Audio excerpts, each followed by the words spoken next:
मित्रों नमस्कार। मैं राज ज्योतिष गुरु फिर से हाजिर हूँ आप लोगों की सेवा में। और हर बार की तरह इस बार भी मैं ज्योतिष पर एक नए विषय के साथ, एक नए टॉपिक के साथ आप लोगों के बीच में हाजिर हूँ।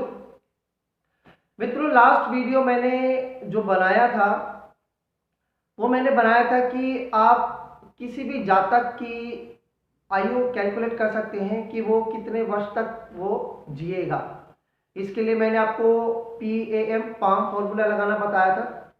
अगर आपने मेरा वो वीडियो अब तक नहीं देखा है तो आप उस वीडियो को जाकर देख सकते हैं, क्योंकि जब तक आप उस वीडियो को नहीं देखोगे तब तक आपको ये वीडियो समझ नहीं आने वाला। आगे बढ़ने से पहले मैं अपने सभी व्यूअर से, सभी मित्रों से, अपने सभी दोस्तों से, सभी बहन भाइयों से रिक्वेस्ट करना चाहता हूं कि अगर आपने अब तक मेरा चैनल सब्सक्राइब नहीं किया है तो कृपया से सब्सक्राइब कर लीजिए और ये वीडियो पूरा देखिएगा। अगर आपको लगता है कि कोई जानकारी जो मैंने दी है वो वैल्यूएबल है, वो सही दी है, तो आप इस वीडियो को लाइक ज़रूर कीजिएगा। हो सके तो इसे शेयर भी कीजिएगा। हो सकता है कि मेरे द्वारा दी गई जानकारी किसी के काम आ जाए।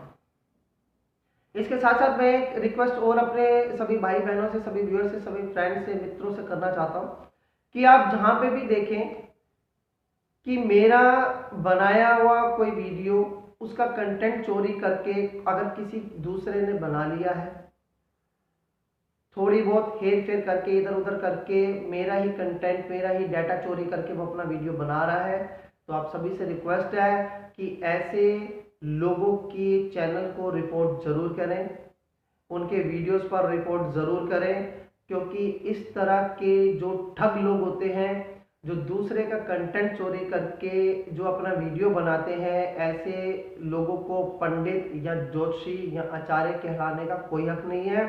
ऐसे लोग ही समाज में पूरे ज्योतिष कौम को, पूरी पंडित कौम को बदनाम करते हैं। ऐसे लोगों को एक्सपोज जरूर किया जाना चाहिए, ऐसे लोगों को फलने फूलने नहीं दिया जाना चाहिए। तो अगर आपने ऐसा कोई देखा है, मेरा नहीं, आपने अगर किसी और का भी देखा है कि किसी और ने जो वीडियो साल पहले बनाया था, वही वीडियो, वही कंटेंट एक दूसरा आदमी 2-3 महीने, 4 महीने पहले बना के पेश कर रहा है, सेम चीज पेश कर रहा है, तो आप उसको भी रिपोर्ट कीजिए। आप जरूर रिपोर्ट कीजिए। अगर आपको लगे कि मैंने किसी का कंटेंट चोरी किया है, मैंने किसी का डाटा चोरी किया, तो आप मेरी भी रिपोर्ट जरूर कीजिएगा। क्योंकि इस समाज में ठगों के लिए कोई स्थान नहीं होना चाहिए। लेकिन अगर कोई अपनी मेहनत कर रहा है तो उसे आप जरूर सपोर्ट कीजिएगा। चलिए, मैं ज़्यादा समय नहीं लूँगा और मेरा ऐसा नेचर भी नहीं है कि मैं उलझुल बातों में समय खराब करूँ। पिछले कुछ समय से, जब से मुझे पता लगा, आप जैसे व्यूअर्स ने से पता लगा कि कुछ सो कॉल्ड पंडित मेरा कंटेंट और डाटा चोरी करके बना रहे हैं, इसलिए तब से मुझे ये रिक्वेस्ट करनी पड़ रही है। चलिए, मैंने आपको बताया था लास्ट वीडियो में कि आप पाम फॉर्मूला लगाकर किस प्रकार से एक जातक की आप एक मैक्सिमम आयु निकाल सकते हैं। लास्ट में हमने पता लगा था कि जैसे किसी की मध्यम आयु निकली थी, तो हमें पता लगा था कि वो मान लीजिए 25 से 48 वर्ष तक जिएगा फॉर एग्जाम्पल। और किसी की अल्पायु निकलती तो कितना, या पूर्ण आयु निकलती तो कितना जिएगा। अब मैंने आपको बताया था वीडियो में लास्ट टाइम, बिल्कुल चलते चलते, कि इस आयु में और संशोधन की जरूरत होती है, तभी ही हम उस व्यक्ति की नियर बाय एज तक पहुंच सकते हैं। और उस संशोधन के लिए हमें दो चीजें देखनी पड़ती हैं। एक है कक्षा वृद्धि के रूल्स लगाने पड़ते हैं, और दूसरा कक्षा ह्रास के रूल्स हमें लगाने पड़ते हैं। ये रूल्स मैं आपको बताऊंगा। पहले आप रूल्स सुन लीजिए कक्षा वृद्धि के और कक्षा ह्रास के। उसके बाद इन रूल्स को कैसे अप्लाई करना है कुंडली के अंदर, मैं आपको वो भी बताऊंगा। ध्यान से सुनिएगा। सबसे पहले मैं आपको बताने जा रहा हूं कक्षा वृद्धि के रूल्स। देखिए, दोनों के 8-8 नियम है। कक्षा वृद्धि के 8 नियम है, कक्षा ह्रास के भी 8 ही नियम है। हो सकता है कि आपको किसी बुक के अंदर ये कुछ नियम कम मिल जाए, या रूल्स हो सकता है कि आपको ज्यादा लिखे मिल जाए, लेकिन जो अप्लाई करने योग्य है, मैंने जो इस पे स्टडी की है और मैंने जो इसे जांचा परखा है, तो मैंने देखा है कि ये 8 रूल्स तो स्पेसिफिक देखने ही चाहिए। अगर बाकी के रूल्स आपको कहीं नजर आ रहे हैं तो आप उसे भी चेक करके देखिएगा। हो सकता है कोई और एस्ट्रोलॉजर्स अपनी किसी स्टडी से किसी और रूल्स को जोड़ रहा हो सकता है कि वो भी बहुत वैल्यूएबल और बहुत काम का रूल हो। तो अगर आपको कहीं वो मिले तो आप उसे भी स्टडी जरूर कीजिएगा, उसे भी आप ऐड जरूर कीजिएगा। लेकिन 8 रूल्स हैं जो मेरे हिसाब से बहुत ही वैल्यूएबल है, बहुत ही इंपॉर्टेंट है और इनको तो बिल्कुल छोड़ना नहीं चाहिए, इनको तो जरूर अप्लाई करना चाहिए। तो सबसे पहले मैं आपको बताऊंगा कक्षा वृद्धि के रूल्स। ध्यान से सुनिएगा। पहला नियम है गुरु, शुक्र और शुभ बुध अगर ये अष्टम में हो या इनकी दृष्टि अष्टम भाव पर जा रही हो तो कक्षा में वृद्धि होती है। ये कक्षा वृद्धि क्या है ये भी आप थोड़ा बाद में समझेंगे, पहले इसके रूल्स समझ लीजिए। दूसरा है पाप रहित। कुंडली में अगर शनि बैठे और वो पाप रहित तो उस पर कोई और दूसरे पाप या पूर्व ग्रहों की दृष्टि नहीं है, या शनि खुद पाप रहित होकर अष्टम भाव में बैठा है तब भी कक्षा में वृद्धि होती है। अगर लग्नेश अष्टम भाव में बैठ जाए तब भी कक्षा में वृद्धि मानी जाती है। बलि और शुभ ग्रहों की अगर दृष्टि हो जाए या वो अष्टम में बैठ जाए या अष्टमेश पर उनकी दृष्टि हो जाए तब भी कक्षा में वृद्धि मानी जाती है। अष्टमेश की शनि के साथ युति हो जाए या शनि अष्टम भाव में, मैंने पहले भी बताया था, अष्टम भाव में बैठ जाए या शनि खुद ही अष्टमेश बन जाए तब भी कक्षा में वृद्धि मानी जाती है। लेकिन एक चीज और मैंने पहले भी बताया कि शनि पाप रहित होना चाहिए, शनि के ऊपर कोई क्रूर या और दूसरे पापी ग्रहों की दृष्टि नहीं होनी चाहिए। चंद्रमा बली हो, पीड़ित ना हो, शुभ हो, बली मतलब कि शुक्ल पक्ष का हो, उसमें पावर हो, अगर चंद्रमा कुंडली में इस प्रकार है तो भी कक्षा में वृद्धि होती है। पूर्णमासी का चंद्रमा हो, शुक्ल पक्ष में हो, चंद्रमा में पावर हो, चंद्रमा की डिग्री सही हो, अच्छी हो, 10 से 20 के बीच में डिग्री हो, या चंद्रमा कर्क राशि का हो, चंद्रमा वृषभ राशि का हो, तब कक्षा में आप वृद्धि जानिए। लग्न या लग्नेश बली हो या लग्नेश बली हो या लग्नेश लग्न को देखता हो और शुभ दृष्टि में हो, पाप रहित ना हो, शुभ दृष्टि में हो या उसके पर किसी भी पापी ग्रहों की दृष्टि ना हो तब भी कक्षा में आप वृद्धि जानिए। शुभ ग्रह अगर केंद्र में बैठ जाए किसी कुंडली के अंदर तब भी आप कक्षा में वृद्धि जानिए। तो ये थे 8 रूल्स कक्षा वृद्धि के। अब कक्षा ह्रास, ह्रास का मतलब होता है कमी, कक्षा में कमी आ जाना। अब इसके 8 रूल्स मैं आपको बता देता हूं। अगर अष्टम भाव में मंगल, सूर्य, राहु या केतु या निर्बल चंद्रमा बैठ जाए तब कक्षा ह्रास हो जाता है, कक्षा में कमी आ जाती है। अगर अष्टम भाव या अष्टमेश पापी और क्रूर ग्रहों से पीड़ित हो जाए तब भी कक्षा में कमी आती है, कक्षा में ह्रास होता है।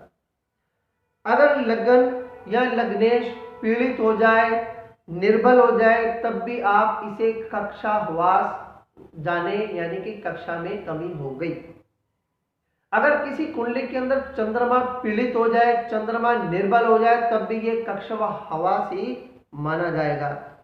किसी कुंडली के अंदर अगर शनि पीड़ित हो, निर्बल हो तब भी आप इसे कक्षा ह्रास ही माने। लग्न में अगर पापी ग्रह बैठ जाए तब भी कक्षा ह्रास ही माना जाएगा, कक्षा ह्रास ही होगा। अगर लग्नेश या चंद्रेश, चंद्रेश यानी कि जहां चंद्र बैठा है उसका जो स्वामी ग्रह है, जो मालिक है, अगर लग्नेश या चंद्रेश पापी ग्रहों के मध्य बैठ जाए तब भी कक्षा ह्रास ही माना जाता है। और अगर कुंडली के अंदर अरिष्ट जो योग होते हैं उनकी प्रबलता हो जाए, जैसे बालारिष्ट और दूसरे और इस तरह के जो हानिकारक योग होते हैं जो जातक के लिए हानिकारक है, उनकी प्रबलता कुंडली के अंदर बन जाए तब भी ये कक्षावास ही माना जाता है, यानी कि कक्षा में वृद्धि होती है। यहाँ पे कक्षा से मतलब है हम आयु में कमी कर रहे हैं और आयु में वृद्धि कर रहे हैं। देखिए, मैंने आपको पहले भी बताया था कि अगर आपने किसी देश की, किसी राज्य की, अगर आप किसी पर्टिकुलर, किसी विशेष व्यक्ति के आप इस तरह से कर रहे हैं, तो सबसे पहले उसका राज्य, उसका देश देखिए कि वहां पर आयु का औसत पैमाना क्या है।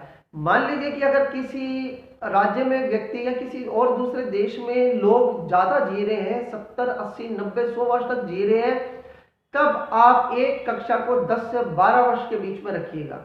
अगर मान लीजिए कि किसी और राज्य में या देश में लोग ज्यादातर औसतन मान लीजिए कि 70-80 के आसपास जी रहे हैं, तब आप इसे 10 वर्ष के आसपास रखिएगा। अगर आप देख रहे हैं कि किसी राज्य में, किसी देश में औसत आयु बहुत कम चल रही है, तब आप कक्षा वृद्धि जो है 8 के आसपास रख सकते हैं, 8 से 10 के बीच में रख सकते हैं। इस चीज की गणना आपको खुद करनी होगी कि आप जिस व्यक्ति का वो आयु निकाल रहे हैं, आयु के लिए कैलकुलेशन करने बैठे हैं और कक्षा वृद्धि और कक्षावास के नियम लगा रहे हैं, तो आपको कितना रखना है। तो ये मिनिमम 8 हो सकता है, मैक्सिमम 12 हो सकता है, इसके बीच में आपको सेट करना है इस समय। क्योंकि मैं आपको एग्जांपल के रूप में बता रहा हूं, तो आप 10 वर्ष मान के चलिए कि 10 वर्ष की आयु आपने सेट कर ली। अब आपने व्यक्ति विशेष देखना है। तो हमारा ज्योतिष का पहला नियम, देश, काल, पात्र, इस चीज को आपको जरूर अप्लाई करना है। किसी भी ज्योतिषी को ये नियम कभी भूलना नहीं चाहिए, ये नियम बहुत ही अहम। चलिए, अब मैं आपको बता रहा हूँ सीधा। मैं इस ब्लैक बोर्ड में आपको नहीं बताऊंगा, मैं सीधा आपको बता रहा हूँ और बहुत आसान है, आप आसानी से इसे यूज भी कर सकते हैं। मान लीजिए कि किसी की जो औसत आयु हमने पाम फॉर्मूले से कैलकुलेट की और वो निकल गई मान लीजिए 48 वर्ष, मैक्सिमम हमारे पास आ गई। अब हम कक्षा वृद्धि कर रहे हैं। मैंने आपको बताया कि एक कक्षा आप 10 वर्ष के आसपास रख लीजिए। अब किसी की निकली 48, आपने कक्षा वृद्धि के नियम लगाए।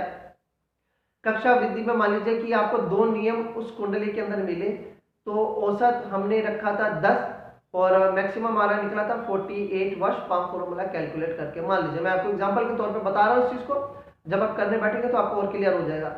अब आपने क्या करना है, 2 कक्षा वृद्धि के नियम निकले, तो अब आपने 48 में 10, एक नियम के लिए 10, दूसरे नियम के लिए आपने ऐड कर देना। आपने कक्षा वृद्धि का लगाया 48, एक नियम आपको मिला, प्लस आपने 10 जोड़ देना है, ये हो गया 58। अब आपने देखा एक कक्षा वृद्धि का नियम और उस पर आपको मिला जो कुंडली के अंदर मौजूद था, अब आपने इसमें 10 और प्लस कर देना है, ये 58 से हो जाएगा हमारा 68। अब आपने देखा कि कक्षा वृद्धि के नियम नहीं मिले, अब आप कक्षा ह्रास के नियम आपने कैलकुलेट करने शुरू किए। आपको एक कक्षा ह्रास का नियम मिला, अब आपने 10 माइनस कर देना है, तो 68 से फिर से वापस आ जाएगा 58। एक और नियम मिला -10, फिर से 58 से वापस आ जाएगा 48। फिर आपने एक देखा कि आपको एक कक्षा ह्रास का नियम और मिला है, अब आपने 48 में से भी 10 माइनस कर देना है। अब औसत जो उस जातक की जो आयु निकली है वो निकली है 38 वर्ष, यानी कि वो व्यक्ति 38 साल तक जिएगा। इसमें जो रेंज है वो 38 से 38.5 हो सकती है, 5-6 महीने ऊपर हो सकती है या 5-6 महीने पहले हो सकती है। यानी कि वो जातक हो सकता है कि 37.5 साल की उम्र तक जिए, या हो सकता है कि 38.5 साल की उम्र तक जिए। आप 5 से 6 महीने, 7 महीने इसमें प्लस या माइनस जोड़ के देखिए, आपके पास निकल जाएगा कि ये व्यक्ति लगभग इतनी उम्र तक जिएगा, इससे ज्यादा ये जीने वाला नहीं है। इस तरह से पाम फॉर्मूला लगाकर, कक्षा वृद्धि और कक्षा ह्रास के नियम लगाकर आप किसी भी जातक की आयु निकाल सकते हैं। लेकिन मैं आप सब लोगों से रिक्वेस्ट करूंगा कि आप अपने और अपने परिवार की आयु निकालने की कोशिश मत कीजिएगा, क्योंकि कई बार आधी अधूरी जानकारी से अगर हम कोई काम करते हैं या पूरी रिसर्च किए बिना अगर हम कोई काम करते हैं तो कैलकुलेशन गलत हो सकती है, आप परेशानी में पड़ सकते हैं, आप चिंताग्रस्त हो सकते हैं। इसलिए ज्योतिष जब हम सीखते हैं तो तब हमारे गुरुजन यही हमें बताते हैं कि आप जो भी रूल पढ़ रहे हैं उसको अभी अपनी कुंडली में अप्लाई नहीं कीजिए जब तक आप खुद ज्योतिष के अंदर अच्छी तरह से आप ज्योतिष विद्या को ना समझ लें।